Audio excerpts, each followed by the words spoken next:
Maharashtra രത്നഗിരിയിൽ 19 വയസ്സുകാരെ nursing വിദ്യാർത്ഥിനി ബലാത്സംഗത്തിനിരയായ സംഭവത്തിൽ 3 പേർ പോലീസ് കസ്റ്റഡിയിൽ.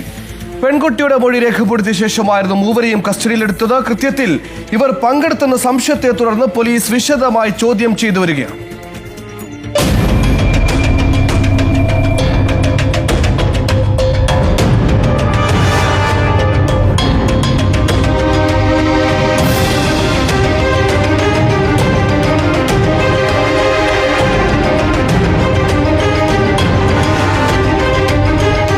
രത്നഗിരി സർക്കാർ ആശുപത്രിയിൽ നിന്ന് വീട്ടിലേക്ക് പോകാനായി വിളിച്ച ഓട്ടോയുടെ ഡ്രൈവർ ബലാത്സംഗം ചെയ്തതാണ് നഴ്സിംഗ് വിദ്യാർത്ഥിനിയുടെ പരാതി. അബോധാവസ്ഥയിൽ കണ്ടെത്തിയ പെൺകുട്ടിയെ ആശുപത്രിയിൽ എത്തിച്ച് നടത്തിയ വൈദ്യപരിശോധനയിൽ ബലാത്സംഗം സ്ഥിരീകരിച്ചു. CCTV ദൃശ്യങ്ങൾ കേന്ദ്രീകരിച്ച് നടത്തിയ അന്വേഷണത്തിലാണ് പ്രതികളെന്ന് സംശയിക്കുന്ന 3 പേരെ ഇപ്പോൾ കസ്റ്റഡിയിലെടുത്തത്. എന്നാൽ പെൺകുട്ടിയുടെ മൊഴിയിലെ ചില പൊരുത്തക്കേടുകൾ അന്വേഷണ സംഘത്തിന് വെല്ലുവിളിയാകുന്നുണ്ട്.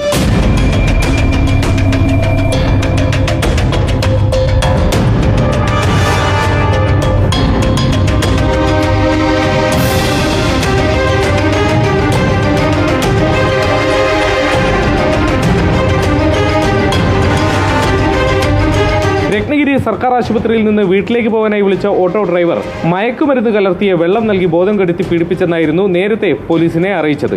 എന്നാൽ മുഖത്ത് എന്തോ സ്പ്രേ ചെയ്ത് ബോധം കെടുത്തിയെന്ന് പിന്നീട് മൊഴി മാറ്റി. കുറ്റക്കാരെ പിടികൂടണമെന്നാവശ്യപ്പെട്ട് രത്നഗിരിയിൽ നാട്ടുകാരുടെയും ആശുപത്രി ജീവനക്കാരുടെയും പ്രതിഷേധം തുടരുകയാണ്. ഇതേ തുടർന്ന് രത്നഗിരി ജില്ലാ ആശുപത്രി താൽക്കാലികമായി അടച്ചു.